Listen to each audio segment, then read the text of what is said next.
This video is brought to you by patreon.com/worsttake. Get access to exclusive live streams and Discord servers, on-screen shoutouts, and early access to some videos when you join now. Help make sure that we can continue to make content like this by supporting the Patreon. Links are in the description down below.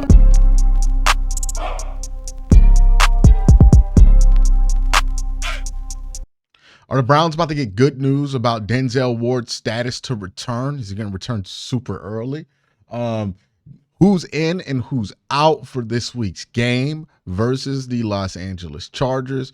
Jedd Fisch set to return. Should he start? We're going to talk about all that and more. Let's start with Denzel Ward. So the news on Denzel Ward is this. He is back at practice. According to Daniel, he says Denzel Ward was back at practice as well with Joe Bitonio and David Njoku. Cleveland's probably going to be without their top two linebackers. We're going to get to that in a second.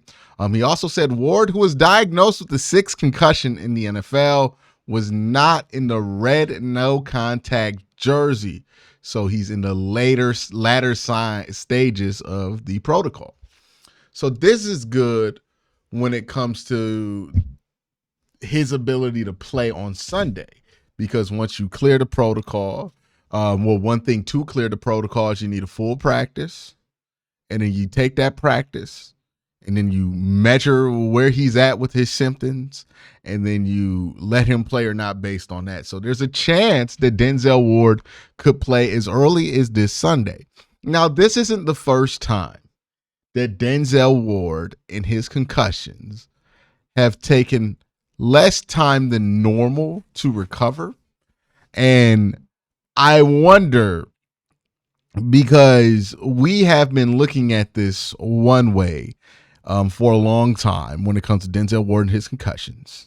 And the way we've been looking at it does not seem to make sense given how things have been handled, right? Because every time Denzel Ward gets one of these concussions, it seems like we are taking this a lot more seriously than Denzel Ward. Now, that just might be the case. Maybe Denzel Ward is not very worried about these concussions.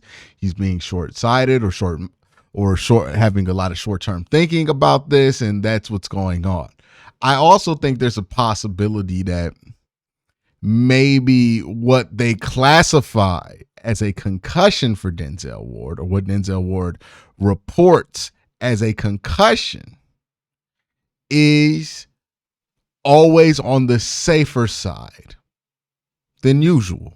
So what we think is like a sixth concussion isn't really a sixth concussion, because we think of like two test positive for concussion. It's not like they do a brain scan and then if your brain is swollen or like doing something in the frontal lobe, you have a concussion. There is a test that you pass or fail to have this concussion. And I just wonder if Denzel is just playing it safer than not when it comes to that process of whenever he feels like something's gone wrong with his head, he's going to make sure it gets classified as a concussion and that he clears concussion protocol. And maybe he hasn't had as many concussions as we think he's had. He's just playing it really safe. I don't know, but it seems like that could be the case because it's not the first time he's gotten in and out of concussion protocol really quick. And if these were like six real deal concussions, and I'm not accusing him of faking an injury. I think playing it safe is a perfectly fine thing to do here, by the way. But I think maybe he's just playing it a little safer than most players would when it comes to reporting a concussion, right? There's less of a gray area for him because for this to be his sixth concussion, you would think that this would take him out for a couple of weeks. I mean, like Tua got put on IR for getting like his fourth or fifth concussion, right? So maybe there's more information we are not aware of about how they go about these concussions with Denzel, and that would fill in a lot of context because it doesn't really make sense that he's able to have as many concussions as he has had, but also return from the protocol as quickly as he had. There has to be some piece of the information puzzle missing for all of us in order for that to be the case there. But it's good news. Denzel Ward potentially going to be back this week. He has a chance to play. If he doesn't play this week, he'll probably be back next week. I mean, not next week, but definitely be back after the bye week. Maybe they hold him out because the bye week is close. Maybe they don't, but that's the case with Denzel Ward. The players out for the Cleveland Browns, Jordan Hicks and JOK. It's a big week, right, to not have your linebackers. This is a Chargers team that loves to run the ball, loves to play physical, loves to attack your front seven. With these two out, you're going to ask a lot from Mahmoud Diabate, and you're going to ask a lot from Devin Bush or somebody like that, right? Like, it's not really an ideal spot for you to be in versus a team that likes to be as heavy as they are. Now, to the Browns' credit, they did a good job against the run versus Derrick Henry last week. And as good as J.K. Dobbins can be and Gus Edwards can be, they're not necessarily Derrick Henry. So it's not like they're hopeless this week versus the Chargers. The Browns have actually played decent run D over the last few weeks, so it's something to look at, right? They played Saquon Barkley over these last few weeks. They've played Cincinnati Bengals, don't really run the ball that much, but they also played Derrick Henry. So the run defense has certainly been tested, but this time now without their linebackers and JOK, the biggest thing he brings to the tables, he gets a lot of those TFLs, right? And that's the thing I'm wondering going into this game. If JOK is not there to get those TFLs to discourage the run game, who's going to do it? And if nobody does it, what does that do to the Browns' run game? That's something to look out for. Jedd Wills practice. Now, this brings up a whole slew of questions. And one of those questions is, should Jedd Wills be the starter at left tackle? I think my answer here is going to be a bit unpopular. I think the answer is yes. I think he should start at left tackle. As nice as it was to see DeJuan Jones not be horrible at left tackle last week, there were some downsides to playing him at left tackle. He's not a good run blocker. He does not move well in space. Jedd Wills will be more helpful as a run blocker. And since Jameis is in there, you're going to be stressed less at the tackle position when it comes to pass protecting. So I want to give Jedd a chance to see what he looks like with a new quarterback in there. Does that fix a lot of Jedd's issues? Does Jedd become a significantly better player when that's the case?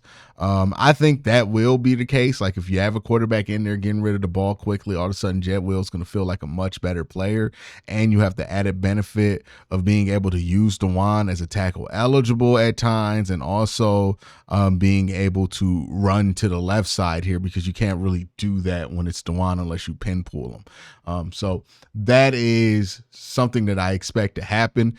It will not be uncontroversial. I think a lot of people want DeJuan Jones to start there, and I wouldn't be surprised if the Browns went with DeJuan Jones there at left tackle.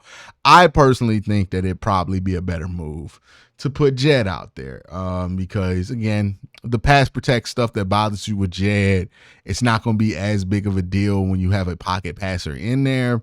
And you still get the run blocking benefits that Jedd does have.